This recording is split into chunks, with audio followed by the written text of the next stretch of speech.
It was a crisp autumn afternoon in the small town of Brookfield, where the streets were lined with golden leaves, and the air carried a hint of approaching winter. Life moved at a gentle pace here, where everyone knew everyone, and nothing ever seemed out of the ordinary. But today was different. Something unusual was unfolding. A chain of events so peculiar that it would leave the entire town buzzing for weeks. Officer Mitchell adjusted his rearview mirror as he parked at the corner of Maple Street, his seasoned eyes narrowing with curiosity. Beside him, Rookie Officer Taylor nervously drummed his fingers on the dashboard, glancing between the rearview mirror and the young girl walking down the sidewalk. In the back seat, Sergeant Brooks, a man of few words but sharp instincts, sat with his arms crossed, his jaw tight. All three men were transfixed by the figure in front of them. An 8-year-old girl in a bright yellow raincoat, skipping her way down the street as if she didn't have a care in the world. "What's the protocol on tailing a kid?" Taylor muttered, trying to lighten the heavy air in the car. Mitchell shot him a look that silenced any further jokes. "This isn't protocol. It's instinct," he replied, his tone laced with something between suspicion and concern. The girl, unaware of the 3 pairs of eyes watching her, stopped to tie her shoe near a lamppost. Her backpack seemed oversized for her small frame, and she carried herself with a confidence that felt almost out of place for someone so young. There was nothing extraordinary about her at first glance, just another kid making her way home after school. But for reasons they couldn't quite articulate, the 3 officers couldn't shake the feeling that something was off. It had started an hour earlier, when a call had come into the station.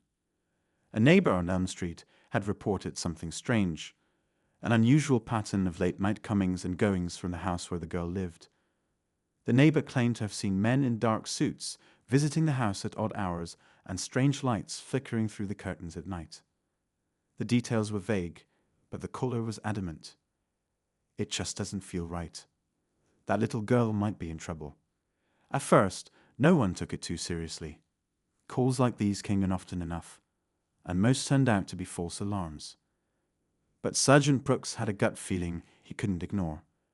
He'd seen too much in his 20 years on the force to dismiss instincts lightly. He convinced Mitchell and Taylor to join him in indiscreet observation.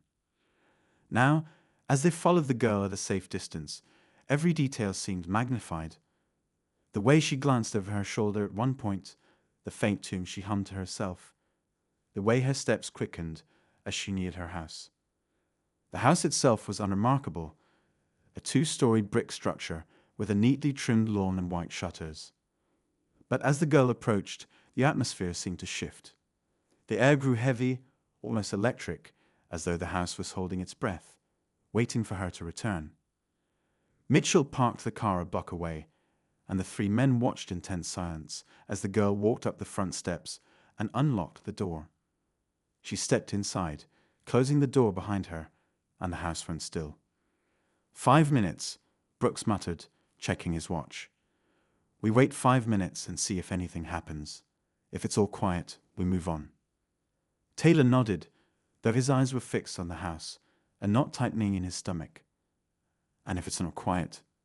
he asked, his voice barely above a whisper. Brooks didn't answer. He didn't need to. The minutes ticked by with agonizing slowness. The wind picked up, rustling the trees, and a faint creak echoed from somewhere nearby. Then, just as the 5th minute struck, a loud crash shattered the stillness. It came from inside the house. The 3 officers exchanged a look, their instincts kicking into overdrive. Without another word, they bolted from the car and sprinted toward the front door, their hands reaching for their weapons. What they were about to discover would change everything they thought they knew about this small, quiet town, and the little girl at the center of it all. The officers reached the front porch, their breaths visible in the chilly evening air. Mitchell pressed his ear against the door, motioning for the others to stay quiet. Another sound came from inside, a low, muffled thud, followed by what sounded like hurried footsteps. Taylor's hand trembled as he unholstered his weapon, the gravity of the moment dawning on him. "Someone's in there," Brooks whispered, his voice firm but calm. "Stay sharp." Mitchell tried the doorknob, but it was locked. He knocked loudly, his fist echoing against the wood. "Police." "Open the door," he called out. The only response was silence, thick and unnerving. The three exchanged a quick glance before Mitchell nodded. "We're going in." With a swift kick, the door flew open, revealing the dimly lit interior of the house. The air inside was still, carrying a faint scent of lavender mixed with something metallic, something out of place. The officers stepped cautiously into the foyer, their boots creaking against the hardwood floor. The living room to their left was neat and orderly, as though it had been staged for a real estate showing. A stack of children's books sat neatly on the coffee table next to a pair of tiny sneakers. But it was too perfect, too sterile, as if the room hadn't been lived in at all. "Clear," Mitchell said, sweeping his flashlight over the space. They moved further into the house, their senses heightened. The muffled sound they'd heard earlier seemed to have come from upstairs. Brooks gestured toward the staircase, and the trio began their ascent, each step amplifying the tension. The upstairs hallway was long and narrow, with several doors on either side. A faint light spilled out from one room at the end, the door slightly ajar. It was the girl's bedroom. Mitchell and Taylor took the lead, their weapons drawn. Brooks stayed back, covering their rear. As they approached the door, they heard something, a faint whimper, almost imperceptible. Mitchell pushed the door open with the barrel of his gun, revealing a cozy room filled with stuffed animals, colorful drawings taped to the walls, and a small bed with a bright pink comforter. But the girl wasn't there. "Where is she?" Taylor whispered, his voice tinged with panic. "Over here," Brooks called out softly, his flashlight beam fixed on the closet door. It was slightly ajar, and a shadow moved inside. Mitchell stepped forward, his heart pounding. "It's okay," he said, lowering his weapon slightly. "We're here to help." The closet door creaked open, and the little girl emerged, clutching a teddy bear tightly against her chest. Her face was pale, her eyes wide with fear. "Sweetheart, are you okay?" Mitchell asked, kneeling to her level. She nodded but didn't speak. Her gaze darted nervously toward the hallway, as if expecting someone, or something, to appear. "Is there anyone else in the house?"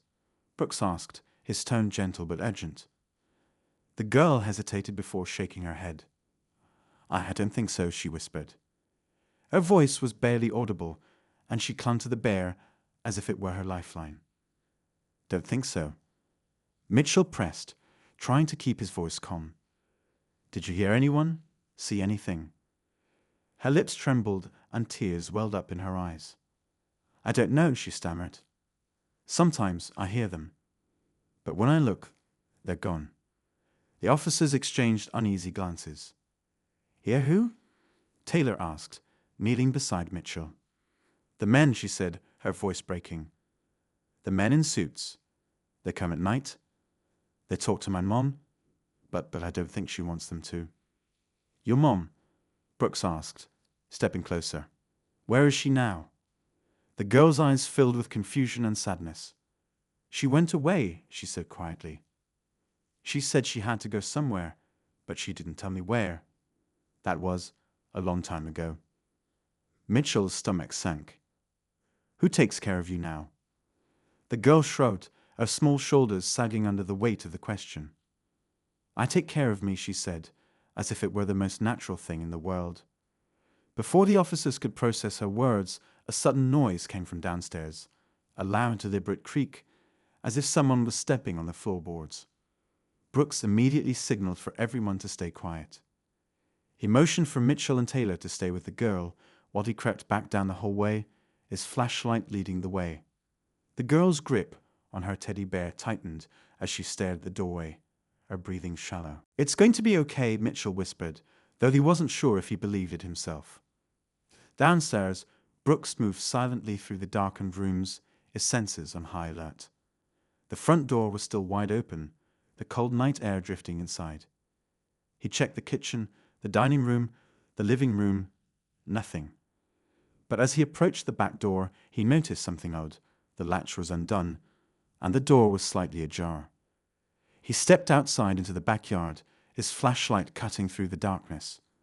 The yard was surrounded by a tall wooden fence, and beyond that, the dense woods that bordered the town. For a moment, everything was still. Then he saw it. A figure, dressed in black, slipping into the shadows of the trees. "Stop!" Brooks shouted, breaking the silence. He sprinted toward the fence, but the figure was already gone, swallowed by the night. By the time Brooks returned to the house, Mitchell and Taylor were waiting at the bottom of the stairs, the girl tucked protectively between them. "Anything?" Mitchell asked. Brooks shook his head, frustration etched on his face. Whoever it was, they're gone now. "Who asterisk was asterisk it?" Taylor asked, his voice wavering. "I don't know," Brooks admitted, "but someone doesn't want us here." The girl looked up at them, her eyes filled with a mix of fear and hope. "Will you stay?" she asked softly. "Just for tonight." Mitchell crouched down beside her and gave her a reassuring smile. "We'll stay," he said. "You're not alone anymore." But as they settled in for the night, none of them could shake the feeling that the real danger was only just beginning. The house felt unnaturally quiet after the officers decided to stay. Every creak of the floorboards and groan of the old walls seemed magnified, as if the house itself was holding its breath. Mitchell had stationed himself near the front door, his eyes scanning the darkened street through the window. Taylor sat at the kitchen table, nervously tapping his fingers against the wood, while Brooks stayed close to the girl, who had curled up on the couch with her teddy bear. The girl still hadn't said much since they found her. She clung to her bear like it was her only source of comfort, her small face half hidden behind its worn, fuzzy ears. Every so often, she would glance toward the stairs, her expression clouded with worry. "What's your name?"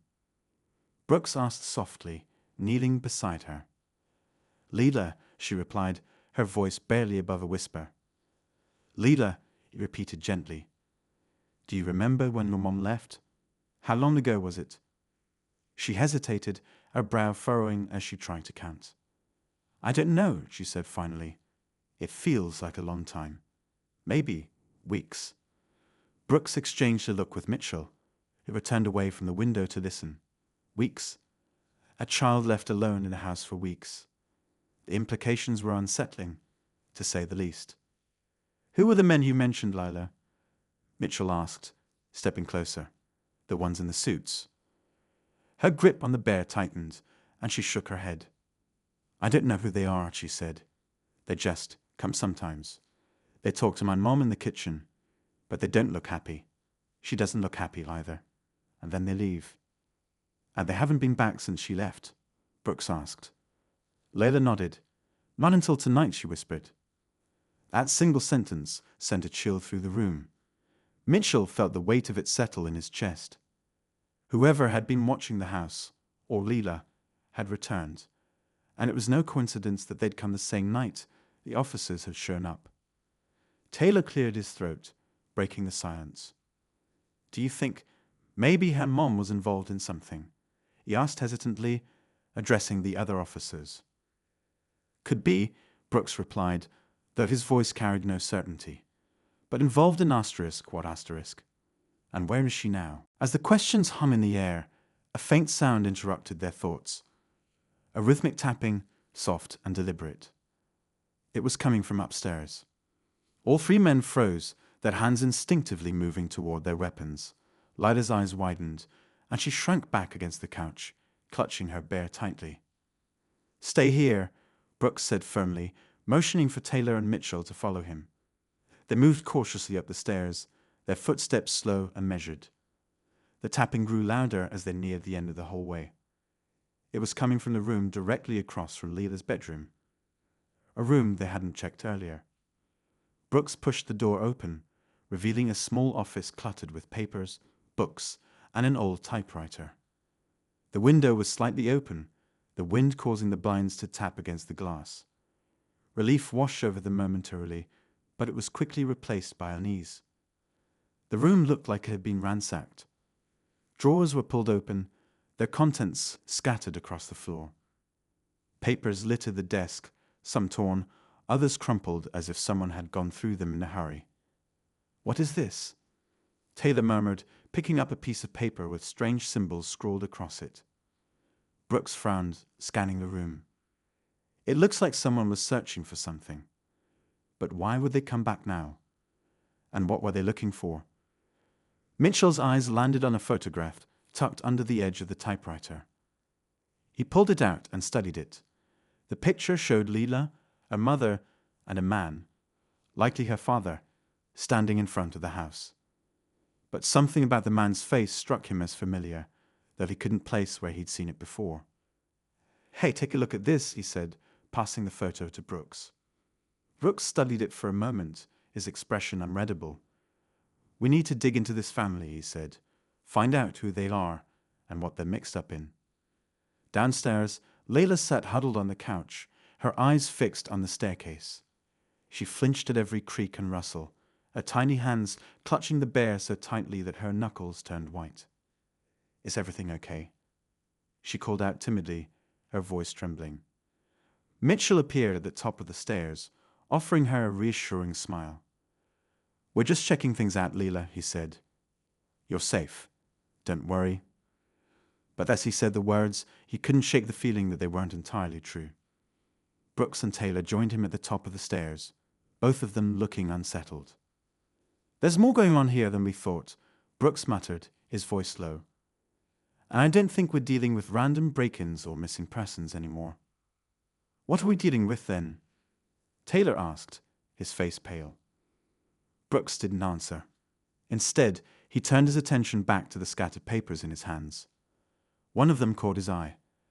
A document with a government letterhead and several sections redacted in thick black lines. "This isn't just a missing mom," Brooks said finally. "This is something much bigger." As the night stretched on, the officers remained on high alert. The house felt like it was holding its secrets close, unwilling to give them up easily. Lila eventually drifted off to sleep on the couch, her small form curled up under a blanket. But none of the officers could rest. They took turns keeping watch, their ears attuned to every sound. Outside, the wind howled through the trees, carrying with it an ominous sense of foreboding. By the time the first rays of dawn began to break over the horizon, they were no closer to understanding the mystery surrounding Leela, her missing mother, or the men who had been watching the house. But one thing was clear: whatever they had stumbled into was far from over. And as they prepared to face another day in Brookfield, the feeling that they were being watched refused to leave them. The morning sun did little to lift the heaviness hanging over the house. Brookfield had started to stir, but inside Leela's home, time felt frozen, every second dragging painfully. Mitchell, Brooks, and Taylor sat around the kitchen table, exhaustion evident in their eyes. The coffee pot gurgled in the corner, filling the room with the faint smell of bitter brew, but no one seemed eager to drink. Layla sat at the far end of the table, quietly coloring in a worn sketchbook she pulled from her backpack. She hummed softly to herself, a tune that felt strangely haunting in the stillness. Every so often, she glanced toward the window, her small face etched with worry. Mitchell broke the silence first. "We need to figure out our next move," he said, his voice low. "We can't just sit here and wait for something to happen." Brooks leaned back in his chair, rubbing his temples. "Agreed, but we can't leave her alone either. Whoever was here last night, they'll come back. I can feel it." Taylor, still jittery from the night before, shifted uncomfortably in his seat. "What if we call it in? Get more officers here. Maybe even involve child services." Brooks shook his head. "Not yet. This feels bigger than a standard welfare check. We need to tread carefully until we understand what we're dealing with." Mitchell tapped the photograph they'd found the night before, which now lay on the table between them. "We start here," he said. "We identify the man in this picture. If he's Leela's father, maybe he can tell us where her mother is and what's going on." Brooks nodded. "I'll make some calls, see what I can dig up." As Brooks stepped out to use his phone, Mitchell turned his attention to Leela. She had stopped coloring and was staring intently at the window, her brows furrowed. "Layla," he asked gently, "what's wrong?" She didn't answer right away, her gaze locked on something outside. Finally, she whispered, "They're out there." Mitchell's pulse quickened. "Who's out there?" "The men," she said, her voice barely audible. "They're watching." Mitchell exchanged a tense look with Taylor, who immediately rose and moved to the window. He peered out through the blinds, scanning the street. At first, he saw nothing unusual, just the quiet suburban neighborhood starting its day. But then he spotted it, a black car parked down the block, its windows tinted. "Brooks," Taylor called out, his voice sharp. Brooks rushed back into the room, and Taylor pointed toward the car. "We've got company." Brooks grabbed his binoculars from his bag and focused on the vehicle. The car didn't move, but there was no mistaking the faint silhouette of someone sitting in the driver's seat. "We're being watched," Brooks muttered, "and they're not trying very hard to hide it." Mitchell felt a surge of anger. Whoever these people were, they had crossed a line. He turned to Leela, who was clutching her teddy bear once again. "Leela, do you recognize that car?" She shook her head, her eyes wide with fear. "No, but it feels like them. The men in suits." Brooks lowered the binoculars and sighed. "We need answers. Sitting here waiting for them to make the first move isn't going to cut it." "What are you thinking?" Mitchell asked. Brooks hesitated, glancing at Leela. "We need to get her somewhere safe. If this is some kind of organized operation, they won't stop until they get what they want. But first, we have to figure out what that is." Taylor frowned. "And how do we do that without tipping them off?" Brooks was about to respond when a sudden noise made them all jump. A sharp knock at the front door. The room fell silent, the air thick with tension. Lila shrank back in her chair, her small hands gripping the edges of the table. Mitchell motioned for everyone to stay put as he moved toward the door, his hand hovering near his weapon. He peeked through the peephole and saw a man standing on the porch. He was tall, dressed in a crisp black suit, his face expressionless. "It's one of them," Mitchell whispered, his heart pounding. Brooks stepped up beside him, his voice low. "We can't let him in, but we also can't let him know we're onto them." Mitchell nodded and cracked the door open just enough to speak. "Can I help you?" he asked, keeping his tone neutral. The man's cold gaze met his. "Good morning. I'm looking for Leela's mother. Is she home?" Mitchell's grip on the door tightened. "Who are you?" The man didn't blink, just a concerned acquaintance. "May I come in?" "Not without a warrant," Mitchell replied firmly. The man's expression didn't change, but something in his eyes flickered. Annoyance, perhaps. "Very well," he said, his voice smooth. "Please let her know I stopped by." Without another word, the man turned and walked back to the black car. Moments later, the engine roared to life, and the car disappeared down the street. Mitchell closed the door and turned to the others, his mind racing. "They're testing us," he said, "seeing how much we know." "They're also not afraid to show their faces," Brooks added grimly. Taylor's voice wavered. "What do we do now?" Brooks looked at Leela, who was watching them with a mix of fear and trust. "We protect her," he said firmly, "no matter what it takes." As the day wore on, the tension only grew. The officers took turns watching the street, but the black car didn't return. Lila stayed close to them, her trust in the three men growing with each passing hour. But despite their efforts to keep her safe, an uneasy feeling lingered. It wasn't just the men in suits that worried them. It was the growing sense that they were missing a critical piece of the puzzle, something that could explain why a little girl was at the center of such a dangerous situation. And as night began to fall once again, that sense of unease deepened. Somewhere in the shadows, forces were moving against them. And whatever was coming, they weren't ready for it. The night pressed in heavier than the last, its silence broken only by the occasional rustle of leaves or the distant bark of a dog. Inside the house, the tension was palpable. Layla had finally fallen asleep on the couch, the teddy bear cradled against her chest, but her breathing was shallow, her small body restless. The three officers gathered in the kitchen, their voices low and urgent. "They'll come back," Brooks said, his tone certain. That man didn't show up just to ask polite questions. He was testing us, trying to figure out how much we know and how close we are to the truth. And we still don't know what the truth is. Mitchell shot back, frustration creeping into his voice. This feels bigger than anything we signed up for. We're way out of our depth here. Taylor leaned against the counter, his fingers tapping nervously on the edge. Maybe it's time to call for backup, he said, his voice wavering.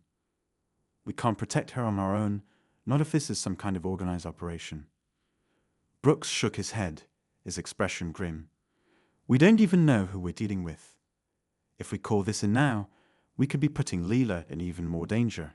For all we know, someone on the inside could be connected to this. Before they could argue further, a faint noise cut through the tension. A soft tapping sound, barely audible over their hushed voices. All three men froze, their eyes darting toward the source of the noise. It was coming from the back door.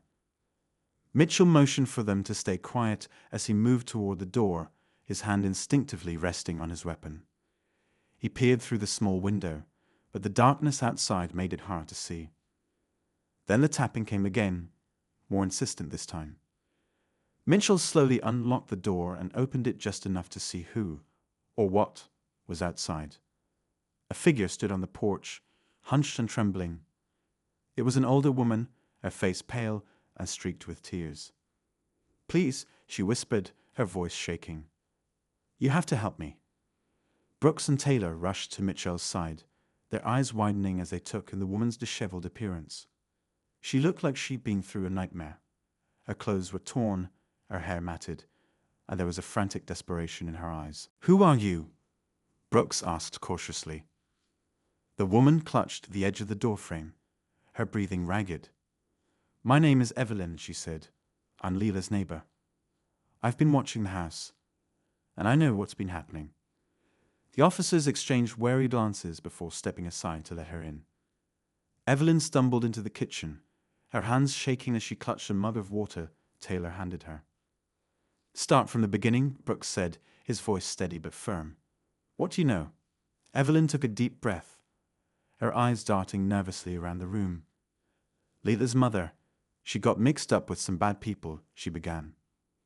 I don't know all the details, but they were after something she had. Something valuable. What kind of something? Mitchell pressed. Evelyn shook her head. I don't know exactly, but it was important enough for them to threaten her. I think it was some kind of information, something she wasn't supposed to have. Brooks frowned, his mind racing. And the men in the suits? Who are they? They work for someone powerful, Evelyn said, her voice trembling. I don't know their names, but they're not just regular criminals. They have resources, connections. They've been watching her house for weeks, waiting for her to slip up. And when she disappeared... Her voice broke, and she glanced toward the living room, where Leela slept peacefully. They started watching the girl, she whispered. I think they believe she knows where her mother is, or where the information is hidden. The gravity of Evelyn's words sank in, the air in the room growing heavier. The officers had suspected they were dealing with something bigger than a missing person case, but hearing it confirmed was a different kind of blow. Before they could ask more questions, a loud crash echoed through the house. The sound jolted Leela awake, her eyes wide with fear. They're here? Evelyn gasped, her face draining of color. Brooks, Mitchell, and Taylor moved quickly, their weapons drawn as they positioned themselves near the front door. The sound of heavy footsteps approached, and then a voice called out from outside.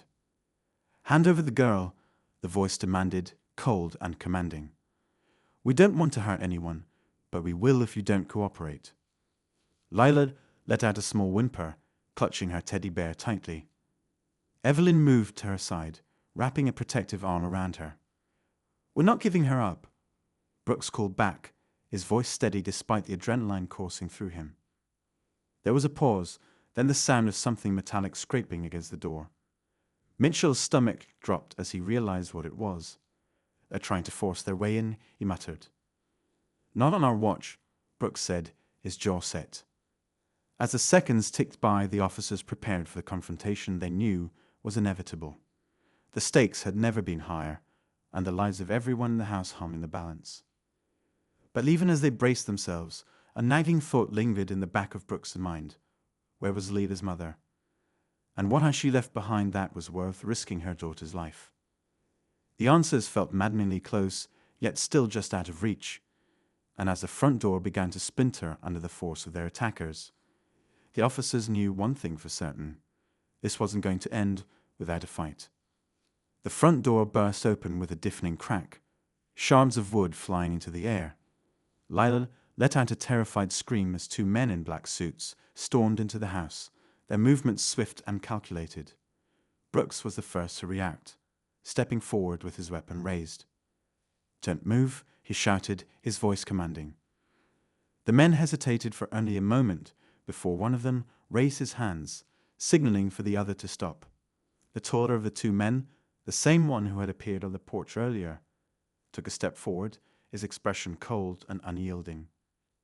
"You're making a mistake," the man said evenly. "This isn't your fight." Mitchell, standing beside Brooks, didn't lower his weapon. "You broke into this house," he said firmly. "You've been stalking this girl and her family. Explain yourself now." The man's eyes flicked toward Leela, who was clinging to Evelyn in the corner of the room.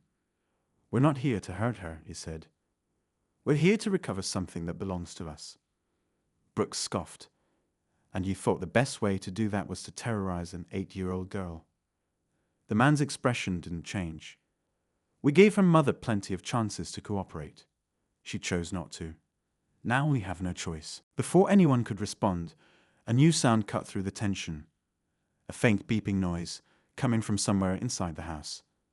Everyone froze, their eyes darting around the room. "What is that?" Taylor asked, his voice timed for the alarm. The beeping grew louder, more insistent. Lila's eyes widened as she turned toward her backpack, which was sitting on the kitchen counter. "It's in there," she whispered. Mitchell moved quickly, unzipping the bag and pulling out a small, unassuming black device. It was no bigger than a cell phone, with a single blinking light. The man in the suit's face darkened. "Don't touch that," he warned, his voice sharp. "What is this?" Mitchell demanded, holding up the device. The man didn't answer. Instead, he took a step closer, his hand twitching toward his pocket. Brooks immediately aimed his weapon at him. "Don't even think about it," he growled. "It's a tracker," Evelyn said suddenly, her voice trembling. Everyone turned to look at her, and she shrank under their gaze. I've seen them before. Her mother must have hidden it in Leela's bag." The realization hit Mitchell like a punch to the gut. "That's what they're after," he said. "This thing." The man in the suit's jaw tightened. "It's not just a tracker," he admitted. "It's a key. It contains encrypted data that we need. Her mother stole it from us, and now it's time to return it." "Encrypted data?" Brooks echoed, his mind racing. "What kind of data?" "Classified," the man replied, his tone clipped. "Hand it over, and we'll leave. No one else needs to get hurt." Mitchell exchanged a look with Brooks and Taylor. They had no way of knowing whether the man was telling the truth, or what would happen if they gave him what he wanted. But one thing was clear. Lila's safety came first. "No deal," Mitchell said, his voice firm. "You want it? You can explain everything to the authorities." The man's expression darkened. "You're making a mistake," he repeated, his voice cold. Suddenly, the sound of sirens filled the air, growing louder with each passing second. The men in suits stiffened, their calm demeanor finally cracking. Brooks smirked. "Looks like backups here." The men exchanged a look before turning and bolting out the door, disappearing into the night. Brooks, Mitchell, and Taylor didn't give chase. They knew their priority was keeping Leila safe. As the officers outside swarmed the house, Brooks handed the tracker to a senior detective, explaining the situation in quick, clipped sentences. The detective's expression grew grave as he examined the device. "This is bigger than any of us thought," he said quietly. "We'll take it from here." Leila watched the scene unfold from the safety of Evelyn's arms, her small face pale but calm. For the first time in days, she seemed to feel a glimmer of hope. But just as the tension began to lift, a chilling realization struck Mitchell. He turned back toward the living room, his heart pounding. "Wait," he said, his voice barely above a whisper. "Where's Evelyn?" The room fell silent as everyone turned to look, but the woman and Leela were gone. The front door stood ajar, swinging gently in the breeze. A cold dread settled over Mitchell as he stepped outside, scanning the street. There was no sign of them. Brooks joined him, his expression grim. "You don't think?" "She played us," Mitchell said, his voice hollow. "Evelyn wasn't just a neighbor. She was part of it all along." The revelation hit like a thunderclap, leaving them reeling. Somewhere out there, Evelyn was disappearing into the night, with Leela and the secrets her mother had died to protect. And as the black car reappeared in the distance, its taillights glowing ominously, one thing became painfully clear: the fight was far from over.